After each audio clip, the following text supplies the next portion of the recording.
김봉길 집사님, 다리가 너무 심하게 부어서 바깥 외출이 어려울 정도라고 합니다. 다리의 회복을 위해서 혼자 사시는데 식사 잘 하시고 건강하실 수 있도록 기도해 주시고요.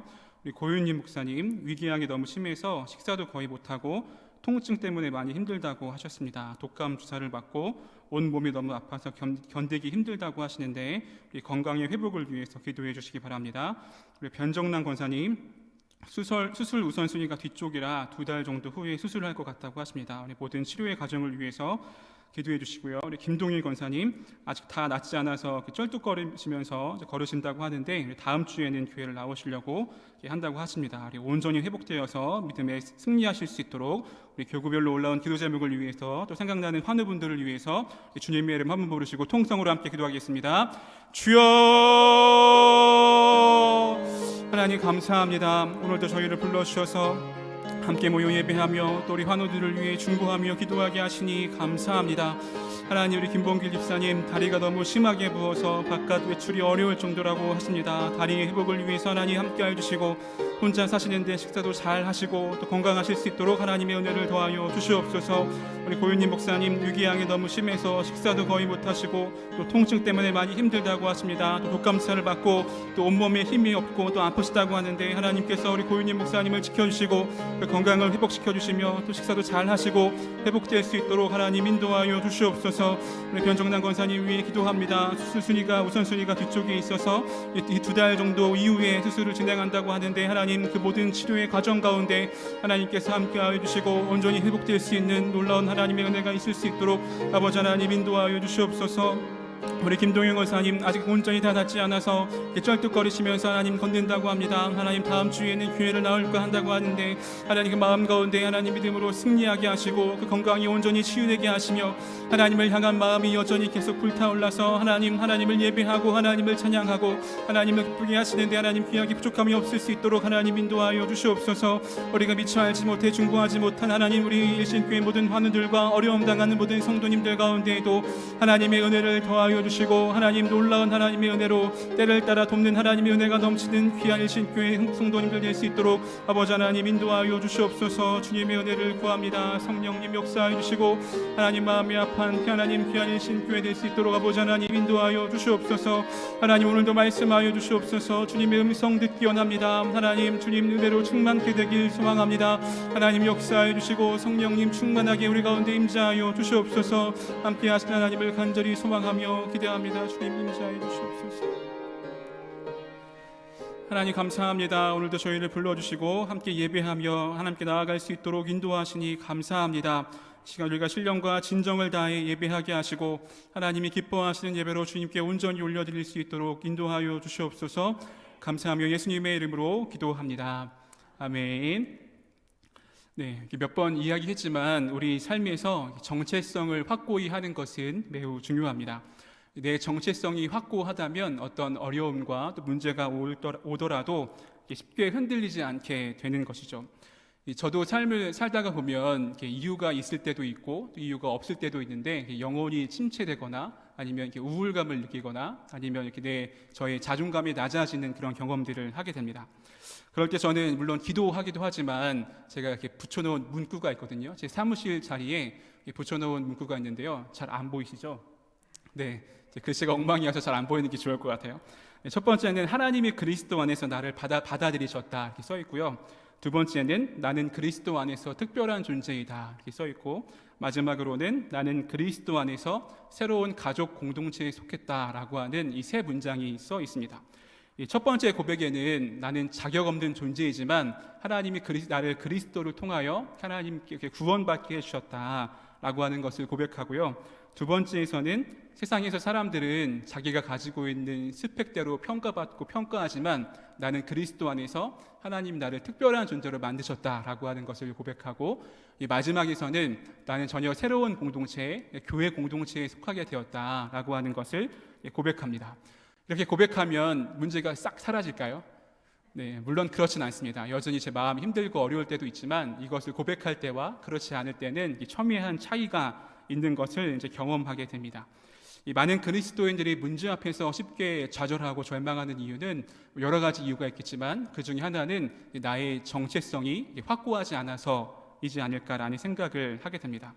그래서 2000년 전에 이 베드로도 소아시아에 있는 교회들에게 편지를 통해 우리의 정체성은 무엇인지 이야기하는데요. 제가 지난번에 2번 베드로 전서에 설교를 했는데 잠깐 정리하고 넘어가 보겠습니다. 1장 1절에 보면 이 편지를 읽고 있는 사람들을 향하여서 말씀을 띄워주시겠어요? 네, 1장 1절에 보면 흩어진 나그네다라고 이렇게 표현하고 있습니다. 우리는 이 세상에 살고 있지만 흩어진 나그네로 또한 살고 있는 것이죠. 이 나그네라고 하는 것은 자기 고향을 떠나 다른 지역에서 살아온 사람들 아니면 떠도는 사람들을 의미합니다.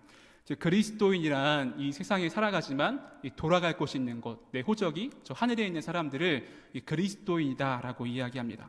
또 2절에 보면 예수 그리스도의 핏부림을 얻기 위하여 택하심을 받은 자다, 그것이 우리다라고 이야기하고 있습니다.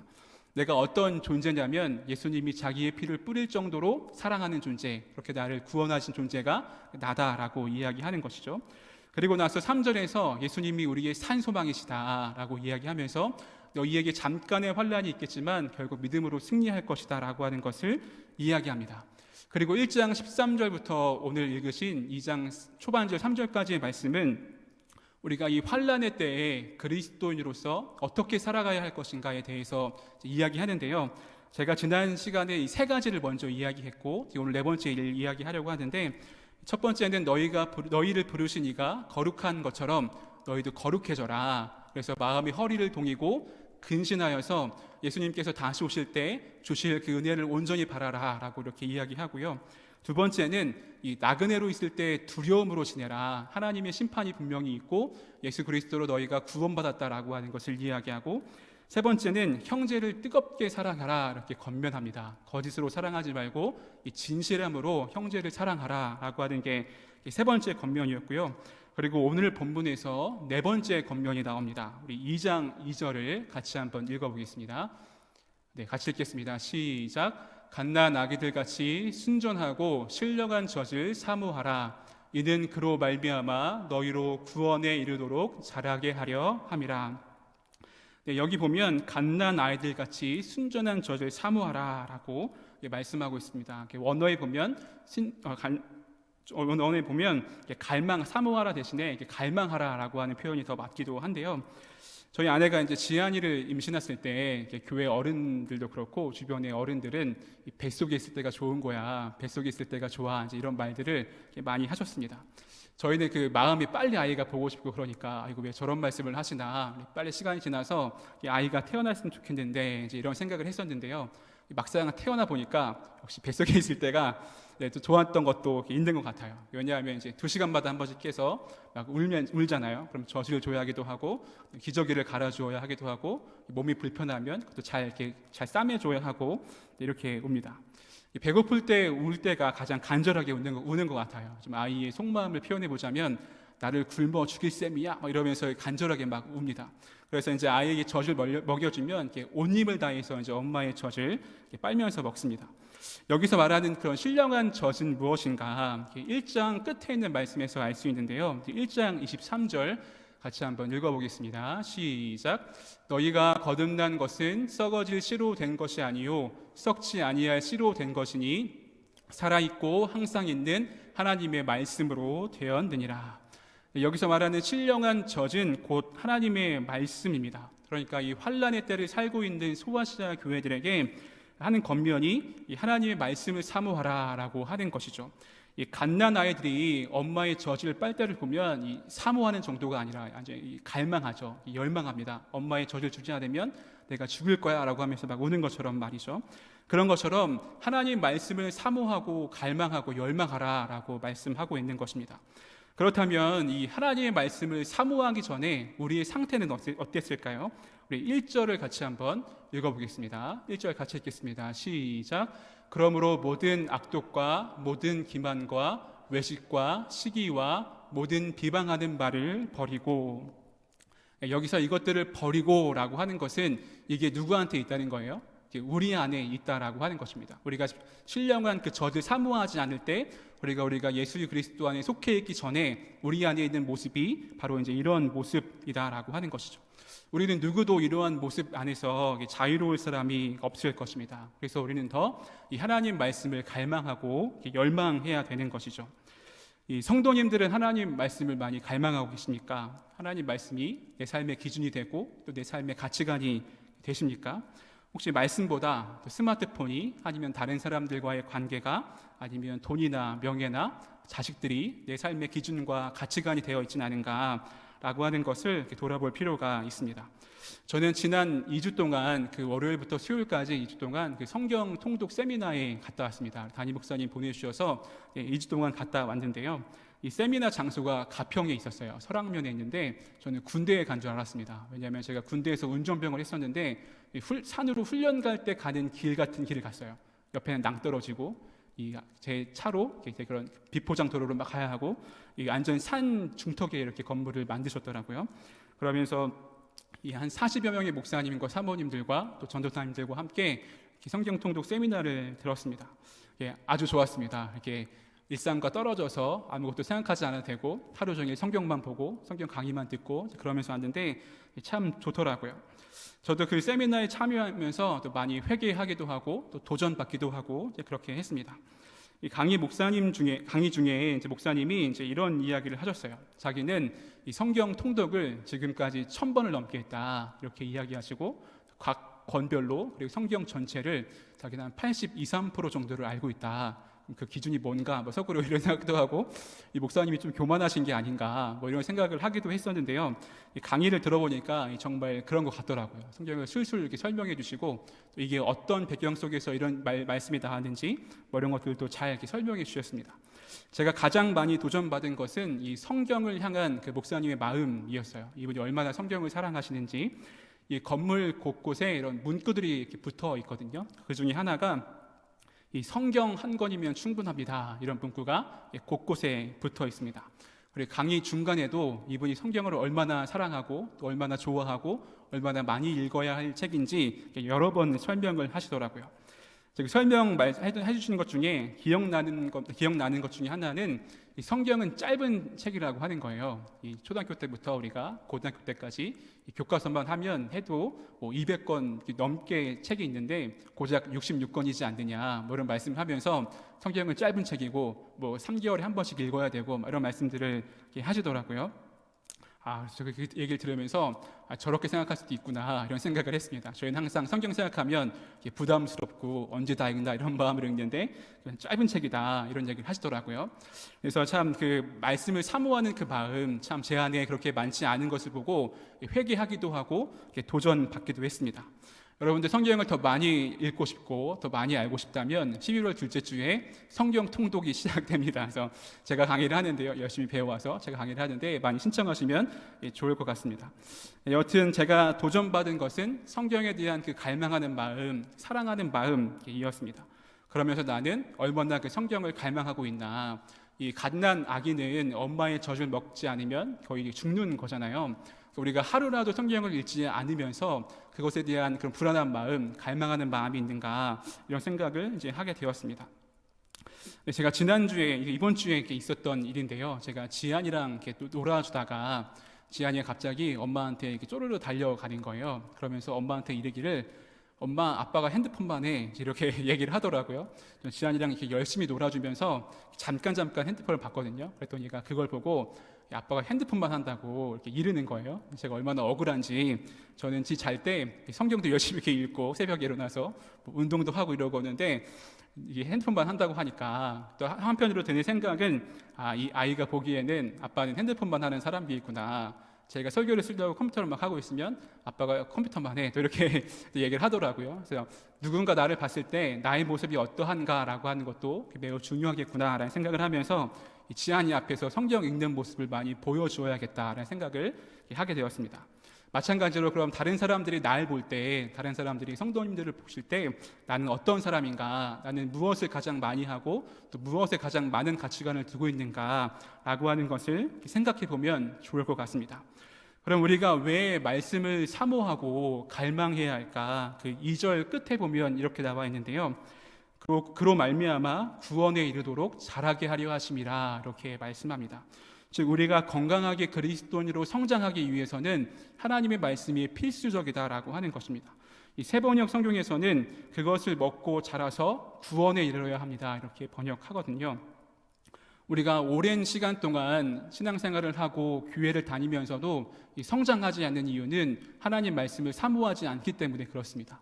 우리가 여기 계신 분들은 그렇지 않겠지만 우리가 일주일에 한 번 주일에 교회 와서 말씀을 듣는 것만으로는 충분하지 않죠. 우리가 계속 우리 삶 가운데 성경을 접하고 말씀을 읽고 또 말씀을 통해서만 하나님을 알아갈 수 있고 또 말씀을 통해서 세상을 분별할 수 있는 것입니다.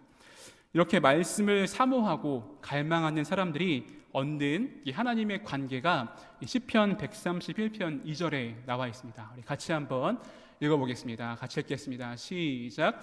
실로 내가 내 영혼으로 고요하고 평온하게 하기를 젖된 아이가 그의 어머니 품에 있음 같게 하였나니 내 영혼이 젖된 아이와 같도다. 네, 여기 보면 젖된 아이가 어머니의 품에 있음 같게 한다라고 이야기하는데요. 뭐 말씀을 열심히 읽어서 조금 크면 말씀을 읽지 않아도 된다, 이런 뜻이 아니고요. 여기서 말하는 것은 이런 의미가 있습니다. 여기서 젖을 뗐다고 하는 것은 젖을 물렸다가 떼고 2시간 있다가 또 먹이고 이런 게 아니고 아이가 자라서 시기가 지나서 더 이상 젖을 먹지 않아도 되는 그런 시기가 된 거예요. 그렇다면 이 아이는 엄마에게 애착 관계가 형성되는 거예요. 이 엄마가 나를 더 이상 굶겨 죽이지 않을 존재이구나, 나를 사랑해서 나를 잘 먹이는 존재이구나라고 하는 것을 믿는 그런 신뢰관계, 애착 관계가 형성되는 것이죠. 마찬가지로 우리 하나님과 우리 관계도 마찬가지입니다. 우리가 말씀을 통해 하나님을 알아가고 또 하나님 마음을 느끼고 하나님의 사랑을 경험하면 젖된 아이가 그 엄마와 완전한 애착관계, 신뢰관계를 맺고 있는 것처럼 하나님과 우리 사이에서도 그런 신뢰관계가 형성된다라고 하는 것입니다. 그래서 우리가 말씀을 사모하고 갈망하는 것은 매우 중요합니다. 우리 모든 일신교회 성도님들이 말씀을 향한 간절한 갈망, 사모함이 있기를 간절히 소망합니다. 우리 1장 13절부터 2장 3절까지 4가지 권면을 지난주부터 살펴봤는데요. 거룩하게 생활하고 두려운 마음으로 지내고 형제를 사랑하고 신령한 젖 하나님의 말씀을 사모하라, 이것이 4가지였습니다. 여기까지가 이 개인의 삶에 초점이 맞춰 있다면 그 4절부터는 우리가 공동체로 어떻게 살아야 할 것인가 라고 하는 것을 이렇게 말씀하고 있습니다. 우리 2장 4절 같이 한번 읽어보겠습니다. 시작. 사람에게는 버림바가 되었으나 하나님께는 택하심을 입은 보배로운 산돌이신 예수께 나아가. 네, 보배로운 산돌이신 예수님께 나아가라고 말씀합니다. 여기서 산돌은 리빙스톤, 살아있는 돌을 이야기하거든요. 그러면서 5절에 보면 너희도 산돌같이 신령한 집으로 세워지고 라고 이야기합니다. 이게 무슨 표현이냐면 우리도 산돌이라고 하는 거예요. 그러니까 변화받고 예수님의 사랑으로 구원받은 우리도 산돌이 되어서 신령한 집으로 지어진다라고 이야기하는데, 이것이 무슨 말이냐면 예수님과 같은 재질이 우리 안에 있다라고 이야기하는 겁니다. 가령 우리가 건물을 짓는데 다른 재질로 건물을 짓지 않습니다. 요즘 이렇게 통유리로 된 건물들이 유행하잖아요. 통유리로 건물을 다 지어놨는데 한쪽 면만 벽돌로 짓는다거나 그렇지 않죠. 그리고 우리 일신교회 건물도 이 석조로 멋지게 지어놨잖아요. 또 관광객들이 지나가다가 사진도 찍고 막 그러더라고요. 우리가 이 건물을 멋지게 지어놨는데 돌을 하나 빼고 거기다 빨간 벽돌을 막 집어넣지는 않습니다. 같은 재질로 이 건물을 짓는 것이죠. 마찬가지로 우리가 예수님과 같은 재질로 신령한 집으로 지어져 가는 것이 우리 그리고 교회 공동체라고 하는 것입니다. 그래서 히브리서 3장 6절에 보면 이렇게 이야기하는데요. 우리 같이 한번 읽어보겠습니다. 시작. 그리스도는 하나님의 집을 맡은 아들로서 그와 같이 하셨으니 우리가 소망의 확신과 자랑을 끝까지 굳게 잡고 있으면 우리는 그의 집이라. 네, 우리는 그의 집이다라고 말씀하고 있습니다. 그래서 성경 곳곳에서는 우리가 하나님의 집인 것과 그리고 하나님의 건물로 점점 더 세워져 가는 것을 계속 반복해서 이야기하는데요. 에베소서 2장 22절도 끝에 보면 너희도 성령 안에서 하나님이 거하실 처소가 되기 위하여 그리스도 예수 안에서 함께 지어져 가느니라 라고 이야기하고 있습니다. 이렇게 우리가 그런 존재인 것이죠. 제가 이런 비유가 적당한가 혼자 막 고민해 봤는데, 요즘 부동산이 막 난리잖아요. 사람들에게 가서 내가 건물이야, 내가 살아있는 부동산이야, 이렇게 자랑스럽게 얘기해도 되지 않을까 말씀을 묵상하면서 혼자 그런 생각을 막 했습니다. 그렇게 지어진 신령한 집 공동체는 어떤 모습이어야 할까 이제 말씀하시는데요. 첫 번째는 예배하는 공동체가 되어야 합니다. 우리 5절을 같이 한번, 2장 5절 같이 한번 읽어보겠습니다. 시작. 너희도 산돌같이 신령한 집으로 세워지고 예수 그리스도로 말미암아 하나님이 기쁘게 받으실 신령한 제사를 드릴 거룩한 제사장이 될지니라. 네, 하나님이 기쁘게 받으실 신령한 제사를 드릴 거룩한 제사장이 될지니라, 이렇게 이야기합니다. 우리가 신령한 집으로 세워져 가는 것은 예배하는 공동체가 되어간다라고 하는 것을 의미하는 것이죠. 이 성도님들의 예배 생활은 어떠신가요? 지금 코로나가 시작되고 목회자로서 가장 우려가 되는 것은 예배가 무너지지 않을까라고 하는 고민을 또 많이 했었습니다. 왜냐하면 그리스도인의 정체성, 그리스도인의 공동체의 정체성은 예배이기 때문에 그렇죠. 담임 목사님도 많이 말씀하셨지만 이 예배가 무너졌다라고 하는 것은 일주일에 교회 한 번 안 갔다 이런 의미가 아니고 내 삶과 이 공동체의 삶이 무너졌다라고 하는 것과 같은 말이기 때문에 이제 그렇습니다. 우리가 예배에 대해서 많이 들어왔지만 그래도 몇 가지 이야기해보자면, 이 예배란 하나님을 사모하는 것이죠. 그리고 예배를 통해 하나님을 더 알아가고자 하는 마음입니다. 그리고 우리가 예배를 통해 하나님을 알아갔다면 그 하나님과의 인격적인 만남이 있는 곳, 그것이 이제 예배라고 하는 것입니다. 우리가 단순히 이제 교회에 와서 예배당에 앉아 있다라고 하는 것뿐만 아니라 그 안 가운데 찬양과 기도와 말씀을 통해서 하나님과 계속 교제하고 하나님이 나에게 해주신 일에 감사하고 찬양하는 것, 그것이 예배라고 하는 것이죠. 그래서 예배에는 감격이 있어야 합니다. 자격 없는 나를 불러주셔서 또 구원해 주시고 또 이 자리에 불러주셔서 하나님을 예배할 수 있는 존재로 우리를 세워주시는 것이기 때문에 우리는 감사해야 하고 또 감격해야 하는 것이죠. 우리가 또 그렇게 예배를 사모할 때 우리는 하나님께 받는 복이 있습니다. 히브리서 4장 16절 같이 한번 읽어보겠습니다. 같이 읽겠습니다. 시작. 그러므로 우리는 긍휼하심을 받고 때를 따라 돕는 은혜를 얻기 위하여 은혜의 보좌 앞에 담대히 나아갈 것이니라. 네, 우리가 여기서 은혜의 보좌 앞에 담대히 나아간다 이렇게 이야기하는데요. 우리는 너무 익숙한 표현이라 큰 감흥이 없을 수 있는데, 우리가 구약의 관점에서 보면 이것은 굉장히 놀라운 일입니다. 왜냐하면 구약 시대에는 오직 1년에 한 번 대제사장만 하나님의 지성소 앞으로 나아가서 이제 제사 드릴 수 있었고 예배 드릴 수 있었습니다. 그것도 옷에 줄을 매달고 옷 끝에 방울을 매달아서 이게 움직이지 않거나 방울 소리가 나지 않으면 죽은 것이죠. 왜냐하면 하나님 앞에 정결하지 않기 때문에 이 대제사장도 죽게 됩니다. 그럼 밧줄로 막 끌어내고 이제 그렇다고 하죠. 이 말은 무슨 말이냐면 우리가 하나님께 나아갈 자격이 없는 존재다라고 하는 말입니다. 근데 우리가 담대히 나아갈 수 있다라고 하는 것은 하나님의 사랑이 이제 우리 가운데 있기 때문에 우리는 담대히 하나님의 보좌 앞으로 나아갈 수 있게 된다라고 하는 것을 의미하는 것이죠. 그런데 우리가 이 하나님 앞에 담대히 나아가는 자격이 없다가 하나님의 사랑으로 가능하게 되었는데요. 그렇게 은혜의 보좌 앞으로 나아가면 우리에게 때를 따라 돕는 하나님의 은혜가 있다라고 말씀하고 있습니다. 이 살아계신 하나님이 그때마다 필요한 은혜를 주시는 게 예배의 축복이다, 예배의 복이다라고 하는 것이죠. 우리가 보통 이 예배를 의무라고 생각할 때가 많습니다. 무슨 예배가 있으면 우리가 꼭 참석해야 하는 의무라고 생각할 때가 많은데요. 우리가 하나님의 자녀라면 예배는 하나님의 자녀가 누릴 특권인 것입니다. 우리가 예배하는 것이 늘 감사해야 되고 예배하는 것을 기뻐해야 하고 예배하는 것이 이제 우리 삶의 특권이 되어야 하는 것이죠. 이 예배의 특권을 마음껏 사용하는 우리 모두가 되기를 소망합니다. 이 두 번째는 예수님이 기준이 된 공동체입니다. 우리 2장 7절을 같이 한번 읽어보겠습니다. 2장 7절 같이 읽겠습니다. 시작. 그러므로 믿는 너희에게는 보배이나 믿지 아니하는 자에게는 건축자들이 버린 그 돌이 모퉁이의 머릿돌이 되고, 여기 보면 건축자들이 버린 돌이 모퉁이 돌이 되었다라고 이야기합니다. 여기서 말하는 돌은 이제 예수님이시죠. 이 구절에 대해서는 여러 가지 해석이 많이 있는데요. 그 중에 하나는 이 모퉁이 돌이 머릿돌이 되었다고 하는 것은 이 기준점이 되었다라고 하는 것을 의미한다고 합니다. 그러니까 이 시작점이 돼서 이 기준점부터 벽돌을 쌓아가기 시작하는 거예요. 위로 옆으로 벽돌을 쌓아가기 시작합니다. 근데 여기서 중요한 것은 이 기준된 돌이 제대로 세워져 있지 않으면 건물은 제대로 지어질 수 없다라고 하는 것이죠. 이 초반에는 그것이 삐뚤어졌는지 잘 알 수 없다가 결국에는 무너져 버리는 것입니다. 제대로 건물이 세워질 수 없는 것이죠.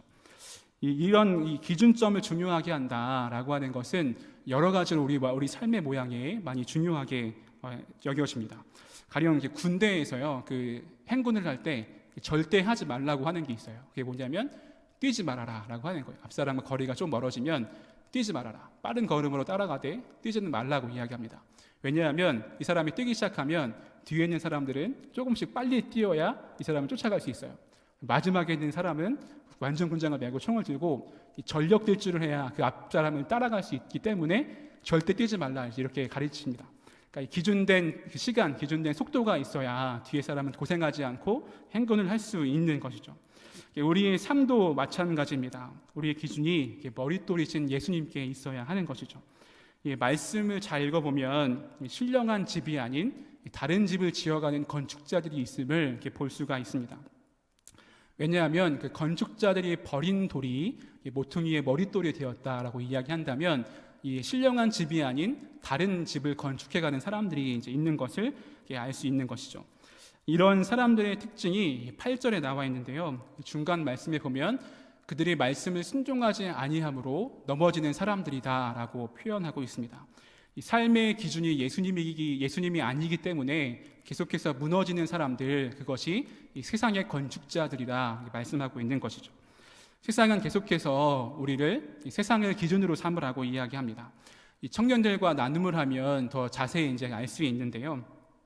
이 자기 나름대로 자기의 미래를 설계하고 내가 이런 꿈과 또 이런 비전을 가지고 이 삶을 살아가겠다 이제 생각하고 미래를 준비해 갑니다. 옆에 그 이야기를 들은 사람들은 보통 이렇게 이야기한다고 해요. 너 그렇게 하면 안 돼. 그렇게 하면 돈 많이 못 벌어. 너 그렇게 하면 좋은 스펙을 쌓을 수 없어. 이렇게 이야기한다는 거죠. 이 대학 졸업반인 친구가 있는데 이 친구에게는 너 벌써 늦었어. 빨리빨리 다음 취업 자리를 알아봐야 돼. 이렇게 이야기한다고 해요. 물론 이렇게 조언해주는 사람들도 뭐 이 사람이 싫어서가 아니라 조금 더 잘 됐으면 하는 마음에서 그렇게 조언하겠지만 그 말해주는 기준이 무엇이냐고 하냐면 성경이 아니고 이 세상적인 기준이라고 하는 것입니다. 돈을 잘 벌 수 있느냐, 못 버느냐, 그리고 좋은 스펙을 쌓을 수 있느냐, 못하느냐라고 하는 것으로 판단하고 또 이야기해준다라고 하는 것이죠. 세상은 돈을 그리고 다른 사람과의 비교를 통해 성공과 명예를 만족으로 삼습니다. 그것이 이제 자기의 내 삶의 기준이 되는 것이죠. 그러나 우리는 어떤 사람들입니까? 예수님을 머릿돌로 삼고 그 뒤를 따라 신령한 집으로 세워져 가는 사람들이 바로 우리라고 하는 것입니다. 그렇기 때문에 세상 사람들과는 다른 기준으로 살아가는 것이 우리의 삶이 되어야 합니다. 바라기는 우리 모두가 세상의 기준이 아니라 예수님을 기준으로 삼고 신령한 집으로 세워져 가기를 소망합니다. 이 세 번째는 그 아름다운 덕을 선포하는 공동체인데요. 우리 2장 9절 같이 한번 읽어보겠습니다. 같이 읽겠습니다. 시작. 그러나 너희는 택하신 족속이요 왕같은 제사장들이요 거룩한 나라요 그의 소유가 된 백성이니 이는 너희를 어두운 데서 불러내어 그의 기이한 빛에 들어가게 하신 이에 아름다운 덕을 선포하게 하려 하심이라. 아멘. 우리 이 구절에서 보면 구약에서 하나님이 이스라엘 백성들을 지칭할 때 나왔던 표현들이 신약에서 이 베드로전서 2장 9절에 가장 많이 그리고 자세히 나와 있습니다. 이 택하신 족속, 왕같은 제사장들, 거룩한 나라, 그의 소유가 된 백성들, 이런 표현들은 다 이제 구약에서 온 표현들이거든요. 이 표현들 안에는 우리의 정체성이 담겨 있습니다. 우리가 이 세상에서 어떤 존재로 살아가야 하는지 말씀하는 것이죠. 여러분, 그 나라가 성립되려면 왕이 있어야 하고 그 통치를 받는 백성이 있어야 합니다. 물론 다른 것이 많이 필요하지만 왕과 백성이 있어야 하죠. 왕은 있는데 백성이 없으면 아무런 소용이 없습니다. 그리고 백성이 있는데 왕이 없다면 질서가 없을 것이고 뭐 악이 팽배하고 그런 것들이 많이 있을 것입니다. 만약 우리가 하나님을 알지 못한다면, 그래서 우리가 하나님 나라의 백성으로 살지 못한다면 우리가 어떤 존재이고 또 어디에 속해 있는가를 베드로전서 2장 9절과 10절에서 알 수 있는데요. 2장 9절에 보면 너희를 중간에 어두운 데서 불러내었다라고 이야기하거든요. 그러면 우리가 지금 어디 있다는 거예요? 예수님을 알기 전에는 어두운 데 있다라고 이야기하는 것입니다. 그리고 10절에 보면 너희가 전에는 백성이 아니었고 또 긍휼을 얻지 못하는 존재였다라고 이야기합니다. 그러니 우리가 하나님을 알지 못하고 하나님 나라의 백성으로 살지 않는다면 여전히 우리는 계속해서 어두운 데 살아가고 전에는 백성이 아니고 긍휼을 얻지 못하는 존재로 살아간다라고 하는 것입니다. 그런데 우리가 하나님을 믿고 우리가 하나님 나라의 백성으로 살아가고 우리의 정체성이 바뀌면 우리는 택하신 족속, 왕같은 제사장들, 거룩한 나라, 그의 소유가 된 백성으로 이제 살아가게 된다라고 하는 것이죠. 그리고 이것은 이미 하나님 안에 속해 있는 우리에게 이루어진 일입니다. 앞으로 너희가 그렇게 될 것이다라고 이야기하지 않고 너희가 벌써 그렇게 되었다, 너희는 그것이다라고 이렇게 이야기하고 있는 것이죠. 그러면 우리를 그렇게 예수님 안에서 새로운 정체성으로 부르신 이유가 무엇일까? 우리 9절 끝에 보면 이렇게 말씀하는데요. 그의 기이한 빛에 들어가게 하신 이에 아름다운 덕을 선포하게 하려 하심이라 라고 말씀하고 있습니다. 우리가 해야 할 일은 우리를 기이한 빛에 들어가게 하신 이의 아름다운 덕을 선포하는 것, 그것이 우리 공동체가 계속해서 해야 될 일이라고 하는 것입니다. 오늘 늘표라는 학교와 규율 나눔 전도를 했습니다. 노인정에는 제가 오후에 가게 돼서 저도 권사님 한 분과 이 상가 전도를 같이 했거든요. 감사하게도 거절하거나 뭐 교회를 싫어하거나 하시는 분들은 이제 없었습니다. 오랜만에 그렇게 전도를 하고 나니까 코로나 전에 우리가 열심히 전도하던 그 때가 생각나더라고요. 이 코로나 전에는 전도할 때 뭐 매일 기쁘고 감사할 때도 있지만 또 약간 귀찮을 때도 있고 몸이 힘들 때도 있잖아요. 그러면 아이고 오늘 비가 안 오나, 그러면 비가 주룩주룩 오다가 오후가 되면 딱 그쳐서 아이고 전도해야겠네 뭐 이런 생각을 했던 것도 기억나는데, 전도를 하니까 이게 사역하는 것이 또 이런 마음이 들었습니다. 동네 한 바퀴를 돌고 그 성덕교회 앞으로 그 경찰서 있는 곳 앞을 지나가는데 어떤 분이 이제 어이 이렇게 부르시더라고요. 봤더니 같이 갔던 권사님과 아시는 분인데 오랜만에 만났나 봐요. 거기 두 분이 이렇게 앉아 계셨는데 반가워하면서 인사를 막 하셨습니다. 제가 가서 저도 이제 인사를 하고 예신교회 전도사라고 인사를 했더니 그 옆에 있던 할머니 한 분이 아이고 예신교회 잘해 이렇게 이야기하더라고요. 알고 보니까 이 두 분 다 성덕교회 오래 다니신 교인들이셨어요. 그랬더니 그 옆에 있던 분이 우리 목사님도 좋아요, 성덕교회 담임 목사님도 좋아요 이렇게 말씀하셨거든요. 그랬더니 또 할머니가 아이고 우리 담임 목사님도 좋은데 예신교회가 잘해 이렇게 말씀하시더라고요. 이분이 성덕교회 교인인가 예신교회 교인인가 이런 생각을 했었습니다.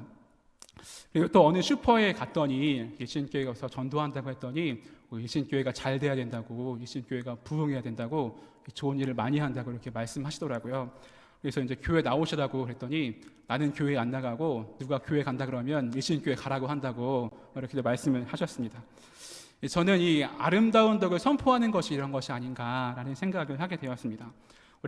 우리와 가까이 있는 사람이 우리가 전에는 이렇지 않다가 변한 모습을 보고 달라졌구나, 새로워졌구나라고 하는 것을 이제 알아야 하는 거죠. 우리가 교회 안에서 지역 사람들에게 그런 모습을 보여야 하고, 우리가 가정에서는 우리 가족들에게, 직장과 학교에서는 동료들과 친구들에게 그런 모습을 보여야 하는 것입니다.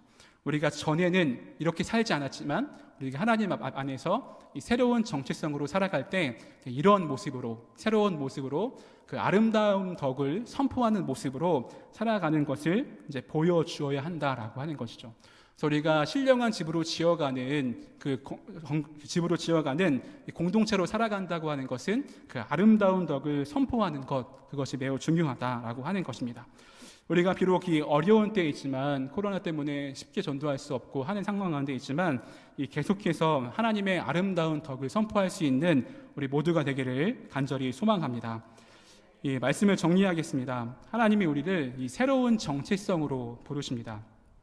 이 백성이 아닐 때와 긍휼을 얻지 못할 때에서 이 다른 족속, 택함 받은 족속, 왕같은 제사장, 거룩한 나라, 그의 소유가 된 백성으로 우리를 부르십니다. 그리고 예수 그리스도가 기준이 된 신령한 집으로 지어져 가라라고 말씀하고 있습니다. 이 정체성은 우리 개인을 위한 것이기도 하고요, 또 우리 교회 공동체를 위한 것이기도 합니다. 이 전도할 때 어느 그 식당 아주머니에게 이렇게 전도를 했더니 뭐라고 하시냐면, 나라에서 교회 가지 말라고 하니까 그거 안 하면 가겠다고 이제 이렇게 말씀하시더라고요. 또 그 얘기를 들으면서 참 가슴이 아팠습니다. 이 나라에서 못 가게 하니까 못 가는 곳이 되었구나, 이런 마음이 들어서 좀 가슴이 아팠습니다. 우리가 이럴 때일수록 우리는 우리의 정체성을 더 확고히 해야 할 필요가 있습니다. 우리는 이전과는 달리 새로운 정체성으로 우리는 하나님의 아름다운 덕을 선포하는 사람들이다, 하나님을 예배하는 사람들이다, 하나님 말씀을 사모하는 사람들이다 라고 하는 것을 보여줄 때가 이때가 아닐까라고 하는 생각을 들게 됩니다. 그래서 우리 한 사람 한 사람이, 우리 일신교회 공동체가 이 하나님 나라의 백성으로, 그리고 새로운 새로운 정체성으로 이 땅의 삶 가운데 승리할 수 있기를 간절히 소망합니다. 우리 같이 함께 찬양하겠습니다. 우리 이 찬양 가사에 보면 사실 그 축복하는 노래로 지어진 찬양인데요, 이 찬양 2절 가사가 이 베드로전서 2장 9절로 지어진 찬양이거든요. 그래서 함께 부르면서 서로를 축복하기도 하고 또 이렇게 나의 영혼을 향해 선포하기도 하면서 우리 같이 한번 찬양해 보겠습니다.